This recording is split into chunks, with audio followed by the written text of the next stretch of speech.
Hi, my name is Erin. I'm a licensed therapist, and I love analyzing all things pop culture. Welcome back to my living room. I'm excited to be here today because we are talking Love is Blind. That's right, season 8 is out. I can't believe this show still exists. It is absolutely trash garbage TV, and I love every second of it. But it being on for 8 seasons really begs the question, can you actually fall in love on this show, or is it just a glorified social experiment? So that's what we're diving into today, the psychology of why people fall in love so quickly, and how this show is the perfect setup for that. Before I get into my breakdown, I always introduce my lovely cats because they usually find their way into my videos. We will see if they come today because I'm filming not on my couch and they like sitting on my couch. But if you see them, their names are Sage and Sorrel, and they love usually joining me and sitting on my lap. So if you see them, that's who they are. All right, let's get into the breakdown. Why people are falling in love so quickly on Love is Blind, and is it actually true? Is love truly blind? For those of you who have not watched Love is Blind, it is a reality show on Netflix in which individual contestants enter into pods where they can talk, laugh, connect with one another, and the whole catch is they cannot see each other. They talk, they emotionally connect, they fall in love, and then they see each other only after agreeing to an engagement. It is a pressure cooker of a relationship. So I think the timing of the pods is about 2 weeks maybe that you're in there. Maybe I think it's less for some people because they fall in love so quickly and they're like, yeah, I'm engaged. I'm walking out of here with my fiance even though I have zero clue what they look like. How damn attracted I am to you without ever even seeing you. You saying you look like Megan Fox? It's just because I have light eyes and dark hair. The entire process of the show is to test, does emotional connection alone offer enough of a foundation to have a relationship, or is physical attraction a core part of a relationship that is also necessary for the success of a relationship? And of course, things do not go as planned often in the show. Your mother here. I don't owe y'all anything. I don't owe them anything. You are decisions. I want to hear something. It is really messy often, especially because you connect emotionally with multiple people and then you propose to one and then you end up meeting that other person that you're really emotionally connected with, and you may be more physically attracted to them than the person you proposed to. So there's lots of love triangles, there's lots of drama. It is very fascinating and very messy. I do. I do not. Okay, we need to jump into first the physical science of falling in love, because psychology has actually a lot to do with biology, believe it or not. Psychologists say that emotional vulnerability creates deep connection quickly. If people are sharing personal stories and emotionally bonding with other people, it releases oxytocin, which is the bonding hormone. There was actually a study in psychological science that demonstrated that people who were talking to strangers and revealed personal facts actually felt closer to the strangers and felt emotionally closer in as little as 4 minutes. That's why you see couples saying, I love you so much, you're my soulmate, like 1-2 days into the pods. It's crazy. I'm so obsessed. I'm so in love with you. Take Lauren and Cameron, for example. They're one of the most popular and famous couples from the entire show, partially because they were from season 1, but partially because they're still married and they're still very successful. They emotionally connected very quickly and very intimately. I felt the strongest connection with you. But did that emotional connection, and does that emotional connection actually guarantee physical attraction? Well, not always. Just because your brain is fuzzy with oxytocin and you feel good and you feel bonded to this person, that does not guarantee that you're going to find them attractive outside of the pods. It convinces you you will, but it doesn't guarantee your connection physically to them. Dopamine is the other neurotransmitter that we should talk about. Everybody knows what dopamine is because it's such a hot button word in the science and psychology world, because now everyone's talking about dopamine detoxes, you know, staying off your phone, not instantly buying something on Amazon, trying to actually rewire your system so that you're not just getting dopamine hit after dopamine hit, because it's actually supposed to be difficult to get dopamine. It's supposed to be hard work and reward, but our brains have rewired. I digress. So dopamine is also a really important neurotransmitter in the midst of falling in love. It offers reward and pleasure when it's released. So dopamine actually spikes when we're having a new and exciting experience, such as falling in love and starting a new relationship. So now you've got the double whammy of oxytocin and dopamine coursing through your veins. There's actually a study in the Journal of Neurophysiology that demonstrated that early stages of dating relationships activated dopamine-rich areas of the brain, leading to feelings of euphoria and obsession. Two things that I think are very present in the show. I think it could just be this cocktail of oxytocin and dopamine that are really eliciting people to falling in love quickly. Another reason that contestants fall in love so quickly is what's called rapid attachment. And rapid attachment comes from an accelerated form of intimacy. So like the show, there's a study from the University of Toronto that shows that accelerated intimacy and opening up very quickly will lead to, and can lead to, not will for sure, but can lead to rapid attachment. There's also a social psychologist, Arthur Aron, who has done a lot of studies, but one of his studies supports this theory of rapid attachment because he started studying self-disclosure, which is the entire show.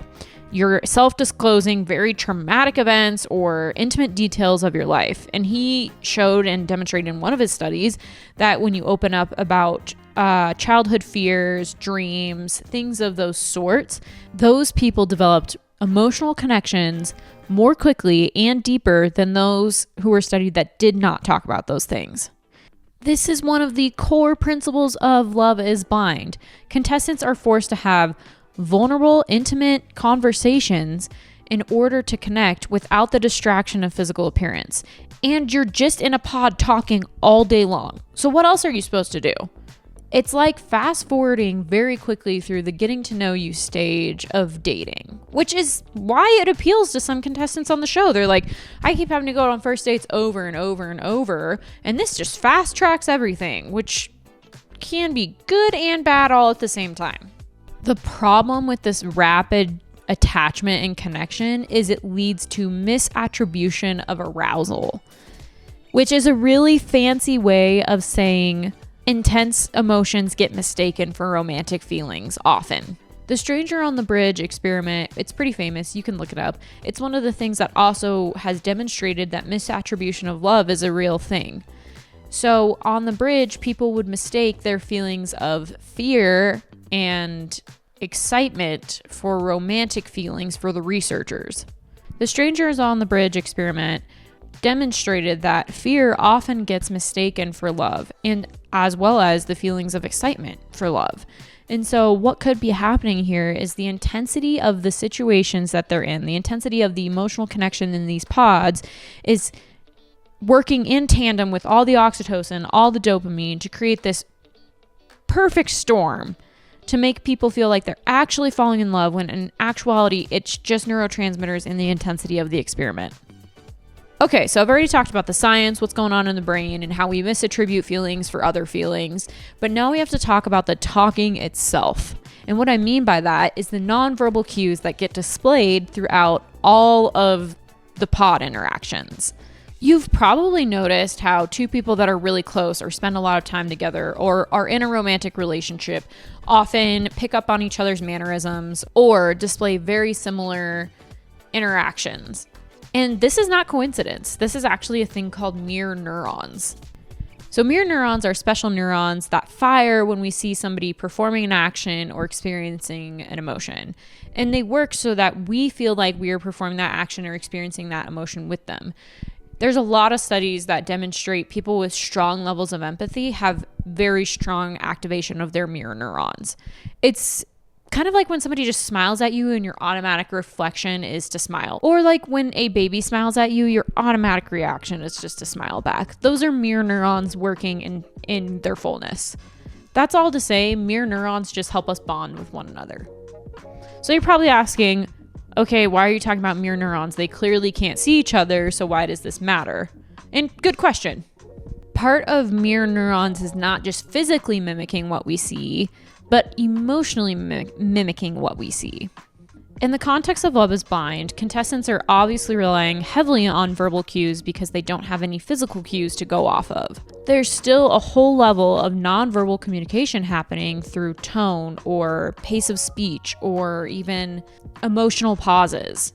Even without the physical presence, these emotional cues still help us to feel bonded to the other individual. It's the same as why when somebody says, "How are you?" and they say, "I'm fine." You know they're not fine. Listen to that tone. Listen to that language. You wouldn't have to see their face to know that they're not okay. The absence of physical presence may hinder some of this mirroring, but the presence of emotional connection is definitely going to contribute to their feelings of closeness and bonding. I would be remiss if I did not even talk about the pods themselves. We've talked about physically the biochemistry and emotionally the verbal language, but a huge other part of this is the setting. One of the most unique parts of Love is Blind is the pod experience. People are forced into an intimate setting with no friends, no phones, no distractions, and they bond really quickly with the other people in the pods. Not just like the dates, but like they get friends really quickly because they're like all in this very unique situation together. Trauma bonding? Maybe. Don't know. Regardless, the pods offer this isolated space from the rest of the world. When you're removed from the chaos of life, the daily struggles of the stress of finance or taking care of kids or going to work, you create a situation where emotional connections can grow faster because you're not worried about all of these other things. The lack of connection to the outer world means that contestants can really get to know the other contestants' inner world, how they work, what their fears are, what their dreams are, these very vulnerable and emotionally connecting things. And this just goes full circle back to misattribution of love and rapid attachment. The problem with this is that it's not reality, and the contestants know this. They speak to this. This is no longer a fairy tale fantasy land that we're living in. We're going to live in each other's normal lives now. The real world is not a fairy tale. And so that's why I'm scared of it. A lot of them speak to the fear of, if they get out of the pods, are we going to be able to still connect? Are we going to function in the real world? Are we going to have differences in how we do the dishes? And should we make the bed in the morning? Like, all of these things contribute to whether a relationship can flourish or not. A classic example in my mind is Cole and Zeneb's cuties scene. Killing oranges? Are you about to eat 2 of those? Maybe. That's a serving. You okay with that? You better save your appetito. I've only had a banana Talking and like- a scoop of peanut butter today. Big ol' sucker tonight. Those two were super, oh my gosh, I should probably just do an episode on their relationship alone, or Hannah and Nick. But that being said, that they're a classic example because they got out into the real world. They got out all the way to the apartments and they couldn't make it work. It was just too much disconnect from what was said in the pods versus how they presented in the real world. The pressure of isolation can create an illusion of bonding or an illusion of deep connection because there's nothing to actually challenge the bond that's forming, and there's no outside context to compare if their personalities will truly mesh in the real world.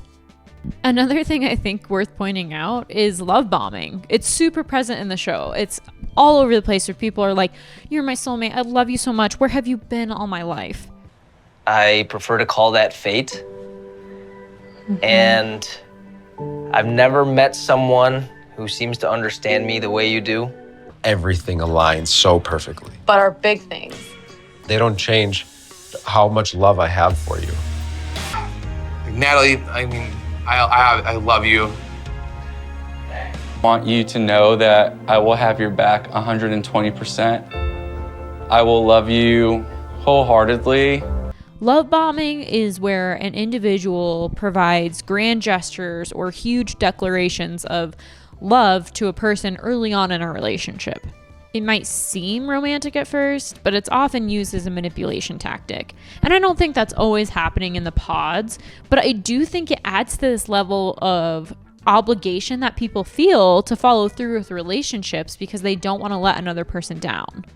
There's a lot of studies that have looked into the origin point of love bombing, and a lot of it is linked to some narcissistic tendencies and, like I said, manipulation tactics.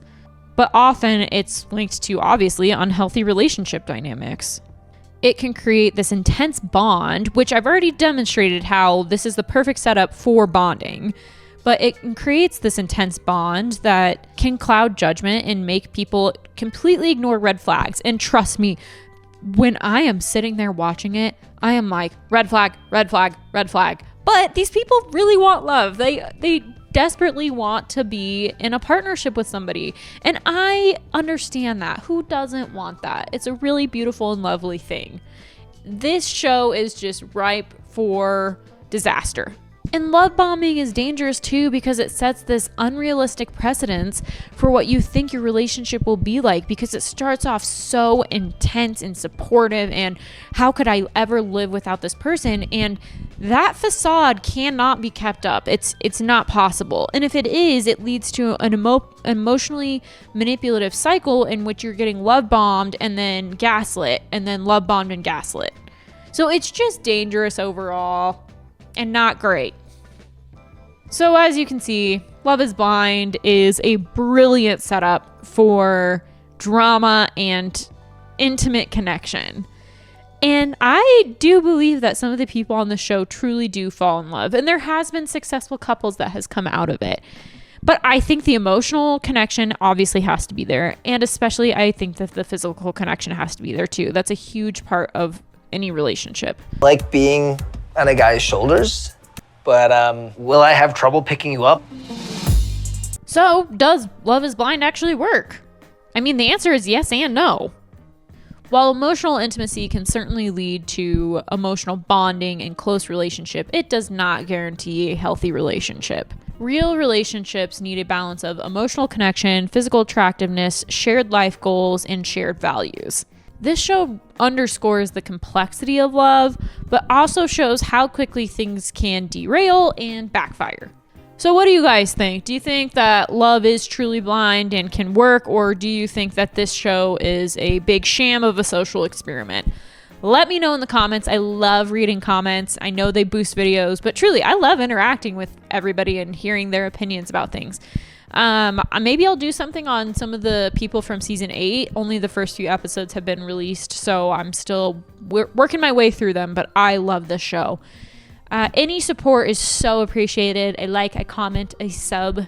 I am eternally grateful, and I so appreciate you guys watching and sticking along with me. So I'm excited to keep growing my channel, and I will see you all soon.